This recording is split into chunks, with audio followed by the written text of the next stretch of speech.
Everyone, my name is Heather and I'm the person behind Happy Puppy Truffles. Today I wanted to share with you guys a free downloadable that you can get from my website to make your very own Changing Faces Christmas ornament box. These little guys are a little box that has the image of an ornament with the little eyes poking through here. There's basically a hinged box origami and then there's a balloon origami inside. The pieces that you get with the printable are 2 balloons actually. They give you a total of 4 different eyes. These ones here have the normal face and then the sad face. And then as you can see on this one, there's also the sleepy face and angry face. So those are the 4 choices you get. The downloadable has 4 pieces of paper, one for the bottom of the box, one for the top, and then the 2 balloons. So there's 4 different color variations. There's the red ornament, a yellow ornament, a green ornament, and then a blue ornament, which I'm going to show you guys how to make here today. So I'll get these little guys to the side for a second and show you guys how to put this together. I've already made one part of the box section, and I have just one piece of paper here to make the balloon, which I'll show you guys. But for the box first, as I said, I've already made one part of the box, the bottom part. And now I'm going to make the top part here. So what we want to do first is, starting with the color side facing down, I'm just going to fold the paper in half, both horizontally and vertically. This will give me just a good point to know where the center of everything is. Makes it a little easier to do the next step, and also provides the creases that we need later on.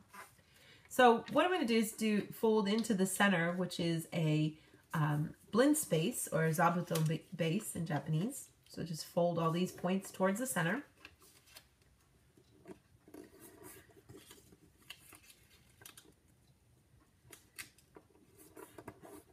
So you get something like this. Now we want to make sure we're looking at it where we're seeing the 2 parts of the ornament here on either side, not on the top. And if you're dealing with the bottom part, then you'll only have one on one side, but you don't want them on the top and bottom. You want them to be on the sides. And we're going to fold then here into the center, creating a nice little crease here. You want to keep everything straight. And I'm going to do the same thing on the other side too. Then take everything and open it up. Take these little tabs and pull it all apart. Then I'm going to put a little crease here by folding this flap back to the edge, and that'll make it a little easier than when I roll this part forward towards the center, because the crease is already made. Make sure that all these lines line up here to keep your edge of your box straight. Turn it around and do the same thing on the other side too.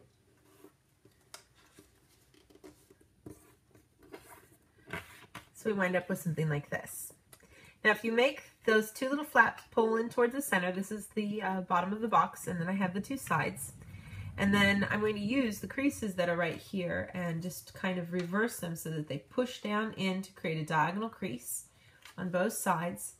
And that's going to make it a little easier to collapse that part in and bring the side up to create the edge of a box. Fold this flap over and push in to finish off the edge of the box. Do the same thing on the other side. You can kind of hold everything and just put a little pressure with your fingers here to get those creases started and to pull up the side so that you can fold and collapse everything to make the edge of your box. You don't have to make everything too solid yet, because we are going to take one of the sides apart.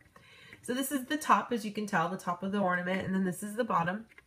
I'm just going to choose one of these sides of the top one and open it up, and what you see here extended is going to be the back side of the box with just a solid image. And I could take this little flap and just fold it back so that we get a nice little square space there. Then taking the bottom of the box, I'm going to take, looking at it, we've got the front here with the ornament. The side that's opposite that I want to open, and I'm going to use that to create the tab to create the hinge. So you can kind of help things along by making this crease reversed so that it's actually a valley crease. Hold on to that in your hand and take the other side. And I'm going to basically open up this side that is basically the top actually of my box.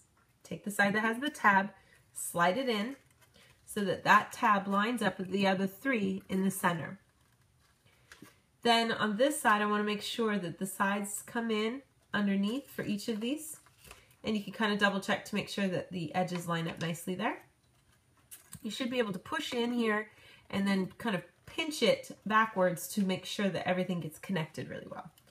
And that gives us a hinged box. And you can tell when you bring it closed, it gives you a nice closed image there for the ornament. And then in the back, there's a nice seamless little image of the ornament on the back. So that's the completed hinged box. We have the ornament and the background color for that. And then I can go ahead and take the piece of paper that also came with the printable. It's a larger piece of paper for the balloon.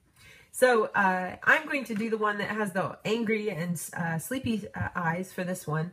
And you can, of course, make both of them, and then you can change out their faces all the time, or you can just choose one if you're particularly, you know, if you really like the angry face or something, you could just print that one. But to make a balloon origami, what we want to do is start with our color side facing down. I need to get to the water bomb base. So to do that, I'm going to first fold my paper in half diagonally both ways. Then with the color side facing up, fold your paper in half vertically and horizontally. This will give us all the preliminary creases we need to collapse everything down into a water bomb base. So I'll get these creases finished, open it up to the color side, find that diagonal crease, fold things in half, and then push gently in the center until things can shimmy around and collapse into a triangle. Now, sometimes when you do this, you'll find that the front and back are the eyes. But what we really want actually is to be looking at the other side. So I'm just going to fold one of these flaps over and take one of the others from behind. So make sure you have 2 flaps on each side, not 3. And you want to make sure that you're looking at either the QR code or my logo. So we're going to hide those now by taking the little flaps that you see here and pulling them up towards the top point. I'll do that for these 2 sides in the front, and then flip it over and do the back side as well.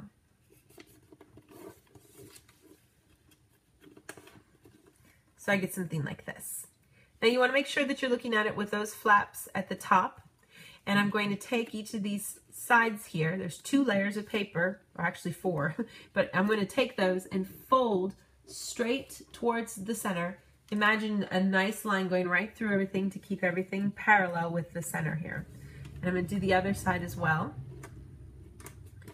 I can flip it over and do the other 2 sides too. These creases can be hard because there's a lot of paper here, but you want to try your best to keep everything nice and smooth.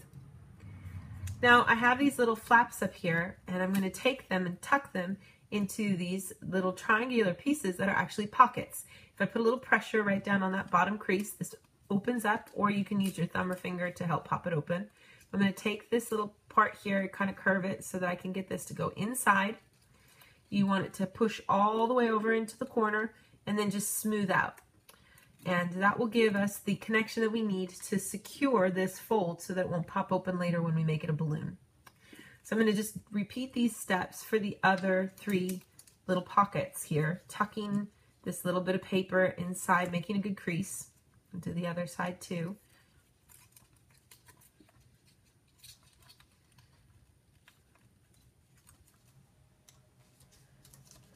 But you want to get all 4 of these folded up. Oops, that didn't actually go in the pocket. There we go. So that we can then blow up this balloon. So I get something like this. Now what I want to do is kind of take everything here and sort of open it up so that all 4 of the sides kind of open out kind of into a plus sign or a cross, if you will. And flip it over, because this side you'll notice has an actual hole in it. And we're just going to put a little poof of air in there, blow into it. And it should blow up fairly decently. Might not be perfect. In this case, you can see I can just kind of smooth out these edges by putting a little bit of pressure on the fold. It'll pop out into a nice round shape.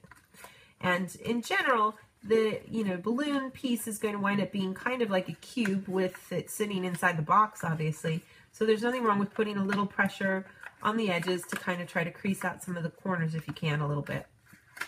And if things get weird looking, you can always put a little bit more air to poof it out a little bit. But I'm going to use the angry eyes for this one. So I take my little hinged box from before, And I'm just going to rest this inside. Make sure that you've got the open hole part facing down so that everything is the right side up. And then I can just close my box. And then you can, of course, leave it all the way closed if you prefer. Or you can open it a little bit to show the eyes inside. You can choose how much of the eye you want to show. But that kind of gives you the completed Changing Faces Christmas ornament for this year. And like I said, there's 4 different color variations, and there's also 4 different eyes, happy and angry and sad and sleepy, so you can kind of check those out and see which one you like best. I think they're kind of fun little things to have on your desk, and fun to play around with. It's sort of the mood for the day, or if you're trying to tell somebody how you feel or something, it can be kind of fun. So the PDF for this is available on my website. You can get the link in the description below. You can also click on the little information circle that's throughout the video. Click on that and a little window will pop up that'll take you to my website. It'll probably be on the top page for now, but if you have a hard time finding it, you can just double check in the Printables Christmas section. You'll find stuff there. And I'll have some more fun things to share with you guys in the days to come. Thanks again always so much for watching, and I'll see you all next time. Bye!